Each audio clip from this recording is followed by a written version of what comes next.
விஜய் த்ரிஷா அவங்களோட செய்திகள் பத்தி பிரபலமான ஜோதிடர் உண்மையை உடைச்சு ஒரு சில விஷயங்களை சொல்லியிருக்காரு. சமீபத்துல ஜோதிடர் பேட்டி கொடுக்கும் போது விஜய் அவருடைய ஜாதகத்தை அலசி ஆராய்ந்து பல விஷயங்களை சொல்லி இருந்தாரு. அப்ப விஜய் அவரு எதுக்காகவும் யார்கிட்டையும் அடிபணிய மாட்டாரு, அவரோட ஜாதகமே அப்படித்தான் அப்படிங்கிற மாதிரி சொல்லி இருந்தாரு. அது மட்டும் இல்லாம விஜய் அவருடைய ஆட்சி ரொம்பவே சிறப்பா இருக்கும், இனிதான் அவரோட ஆட்சி நிறைய மாற்றங்களை கொண்டு வரணும் சொல்லியிருந்தாரு. அது மட்டும் இல்லாம குடும்ப வாழ்க்கையை பத்தி பேசும்போது அவர் குடும்ப வாழ்க்கையில எல்லாம் எந்த பிரச்சனையும் இருக்காது, விஜய் அவர் கூட தேவையில்லாம சில வதந்திகளை த்ரிஷா அவங்கள வச்சு கிளப்பிட்டு இருக்காங்க, யாரையுமே இப்படி எல்லாம் பேசக்கூடாது, எந்த விஷயமா இருந்தாலும் யோசிச்சு பேசணும், அவங்க நீண்ட கால நண்பர்களா கூட இருக்கலாம், ஆனா தேவையில்லாத விஷயங்களை சேர்த்து பேசுறது ரொம்ப தவறு, அவருக்கு அந்த மாதிரி எந்த ஒரு பிரச்சனையும்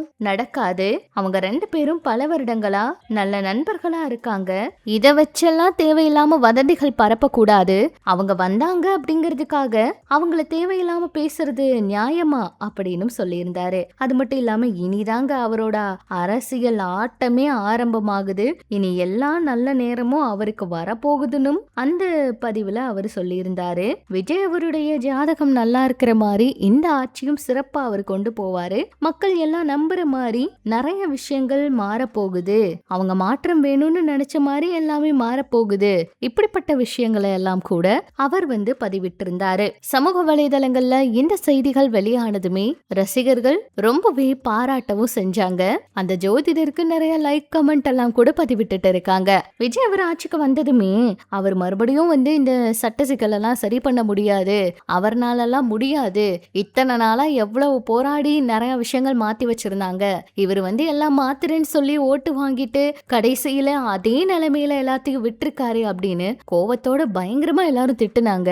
அப்பவும் இவரை நம்பின நிறைய பேர் நம்புறாங்க.